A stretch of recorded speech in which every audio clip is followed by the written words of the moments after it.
Fantastic question, Dr. Anima. First of all, let me thank Dr. Anima for including me in this panel. And I know all of you have been listening to excellent sessions since morning. I participated in several panel discussions, but this one is very new and special to me. And I really like being there because we are talking not to, actually it's talking with the future generation of pharmacovigilance professionals. So coming to the answer to the question, actually the very purpose a drug is developed is for of course it is to cure a certain condition, to address a certain health concern. So of course efficacy is the main aspect that is being considered, but from the first moment we are also concerned about safety.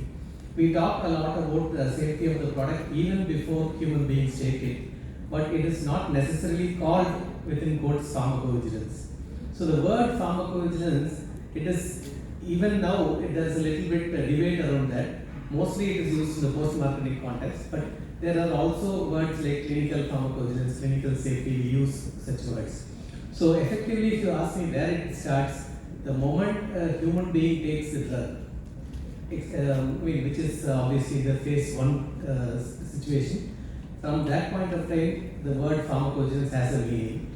And throughout the 4 phases of clinical trials, there are various aspects that are being studied. And as you know, in the phase 1, the primary thing that we are looking at is the short-term safety. And moving forward, we look at efficacy, but throughout the focus on safety is always there, because ultimately if you get an efficacious but less safe drug in the market, it doesn't help anyone. So throughout that is monitored.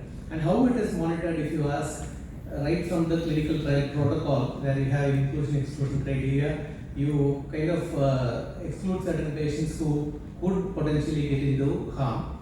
And once they have got into the trial, there are always mechanisms in place, and you have ethics committee supervision, and you have several documents which need to be prepared, and every serious adverse event has to be reported to the ethics committee and to the regulatory agency, and also the other sites as well.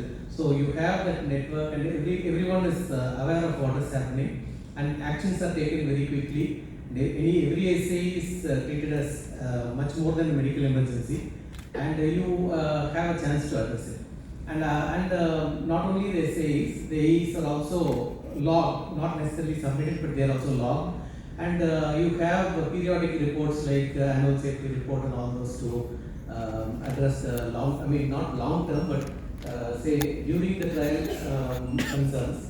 And then you have developmental safety update report, which is also submitted according to regulatory requirements. So that way, in clinical trials, there is so much of pharmacovigilance happening.